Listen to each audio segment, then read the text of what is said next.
Okay. Okay. So, the way the best has helped me, I wasn't trained to ask questions or to have a voice in my household because I was one of the youngest in my family, my very large family. So it was not until I lost everything 3 times and was almost homeless for the third time where I had to say, okay, compassionate creator, what's wrong with me? He gave me a list. And one of the things that was in my blind spot was I didn't have a grid for greatness. I was just like Forrest Gump, you know? And a broken clock can be right twice a day. Okay. So I was just relying on that, just obeying blindly and believing blindly until I read in Hebrews 11, faith comes with substance and evidence. And it's okay for me to ask, seek, and knock on the heart of God and the heart of His creation to get verification, to verify, and follow the evidence on who I should let have measures of access to me. Because I kept wondering, I'm like, why do I keep attracting these same type of people? And I would attract amazing people. I've had amazing careers. So my life has been amazing. I'm probably the most blessed, and sometimes I've asked, am I cursed? Like, what the heck is going on? But what the common denominator was me not being honest with myself on what is my portion, what is my creator prioritizing right now, and honoring that. And that's where, that was what was in my blind spot. And when God gave me this vision of this grid and showed me the best exists for you, He actually said I am the best.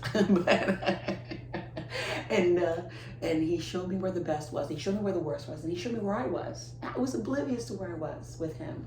I was oblivious because, you know, when you're making money and you're driving sports cars, you're custom building houses, you're custom building cars, and everyone's just stroking your ego for you, telling you how great you are. You know you're not okay on the inside. You know when you're alone, something's not right, something's off. Something's missing. Something's missing. Yeah. And it took me to lose everything to start 3 times. 3 times, right? Oh my God.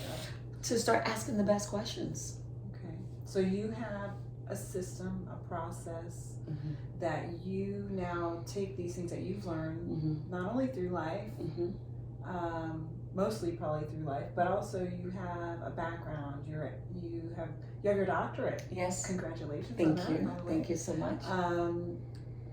And can you tell us a little bit about that? Because I've known you personally for a while, and I mean, I just have the utmost respect for you, and I'm excited and honored to just be with you and learning from you and gaining knowledge from you. But for some people that don't know you, that, you know, they might have heard about your system, they might have heard about people that you've helped, they might have heard about leaders in industry that have come to you, that have seeked you out. And yet there's going to be so many people who have never heard of you. They don't know.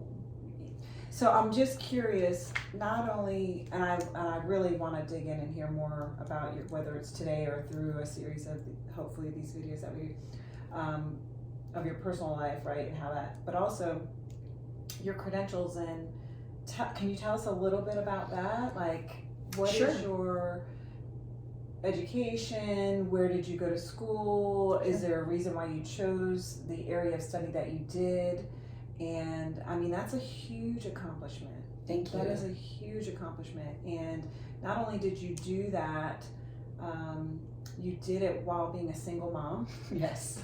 While having lost everything, while having gone through some pretty traumatic and dramatic family stuff. Yes. I mean, that's just the tip of the iceberg, right? So, yeah. So, just can you tell them a little bit about that? Yes, sure. So, that was part of the things that were challenged by me. I was told as a young girl that there was something wrong with me, and then I was retarded, and then I was stupid and slow.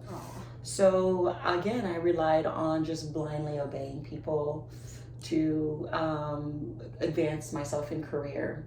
I didn't know I was intelligent until I was in my 30s. Until geniuses started telling me that I'm a genius. I didn't believe them. I didn't believe any compliments anyone told me. But after that third time, and I asked God what's wrong with me, he gave me the list, and I created the board game.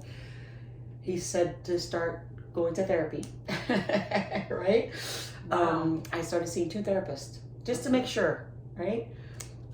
Because if several people are telling you there's something wrong with you, you might want to sit down and get assessed. So I did. I got assessed, and I started seeing 2 therapists. And one of my therapists said, Sandra, there's nothing wrong with you except that you're around people that don't see what God sees in you. Wow. Some of them are not the best for you. And so he said, you need to go back to school and get your degrees, because it doesn't make sense that you could create a whole entire success development system with a board game, all these journaling workbooks, you've written all these books, and you don't even have any degrees to back you. So I started with the University of North Florida back in 1998. And in 98 was when I'm in my dorm, crying out to God, saying, God, how come I just got born again 3 months ago? I was an atheist. Wow. 3 months in, I'm already sharing the gospel. I'm already not leading Bible studies, but Bible studies were being done in my dorm. I'm cooking for the frat boys while somebody else was leading Bible, because I didn't even believe the Bible fully. Right. I believed in God, but I didn't believe the Bible. It just felt like the Bible was just too much. Yeah, I didn't understand it. I've heard that from a lot of people. They think that's a whole That's a probably whole other topic. conversation for another day.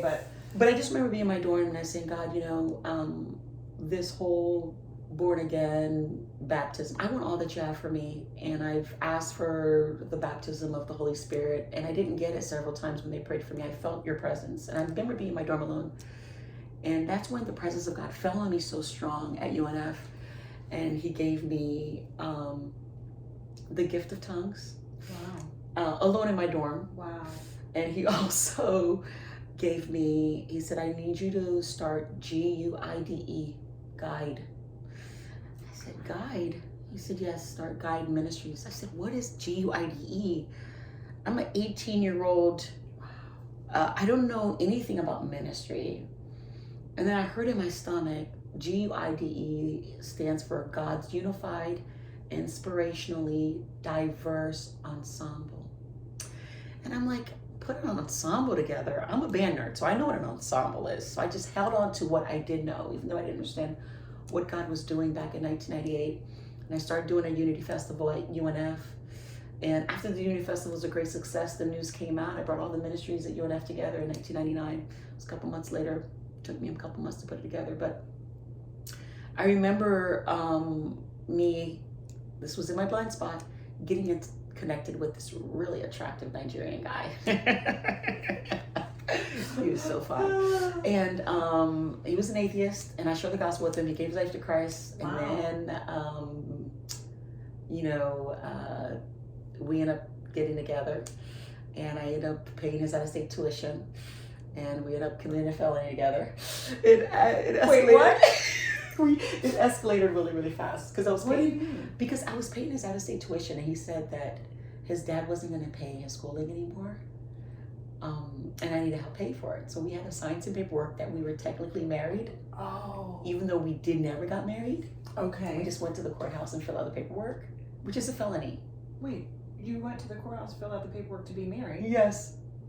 Oh, but By it was, ourselves. but it wasn't a true marriage. It wasn't in a the true sense marriage. of It was what just to would keep con- him in the country. So But you were legally married according to the law. Because you went to the courthouse. according to the courthouse, yeah. But yeah, But it was under false pretenses. Yes, Okay, yes. wow. So you're a felon. So I'm friends with a felon now. I love it. No, I don't love it, never but- convicted. Never convicted because I had Okay. a really good okay, attorney. sorry. Let's make sure we clarify that she is not a felon. I'm not a convicted felon. Oh my God. I found a really great lawyer, and he had mercy on me, and he got me out of the Goodness, you're situation. what? How old were you then? At that time, because we dated In for a your while, early 20s? I was 20. Okay. Yeah, I committed a felony at 20. Okay.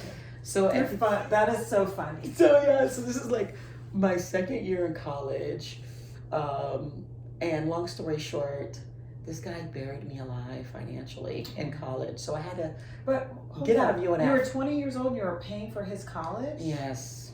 Yes. Back that up. I mean, you didn't come from money. Sweetheart, You were a sweetheart, trust fund baby? Where did this money come from? This is the pattern of my life. When you listen to like all the relationships I've had, I always get connected to a guy while I'm doing really, really great. He drains me, he bankrupts me, leaves me buried in debt, and then he goes away.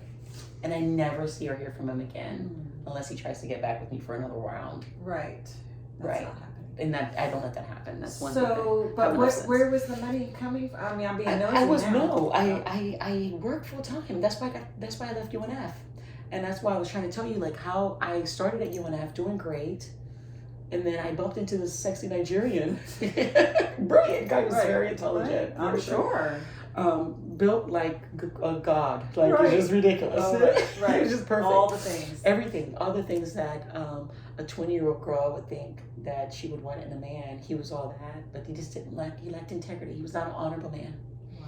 That's why now my word is honorable. Yes. And since I've adopted that word honorable as my one-word legacy word to guide me, I'm making better choices. I'm using. The Bible says the fear of the Lord is the beginning of wisdom. Yeah.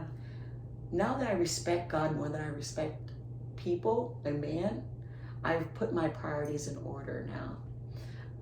I do less dumb things. Okay. I've done a lot of dumb Hey, it's things. great to do less dumb things. Yes, Yeah, for yes, sure. I'm yes. glad to do less dumb So things. that's how I stopped finishing my my degree in psychology at UNF.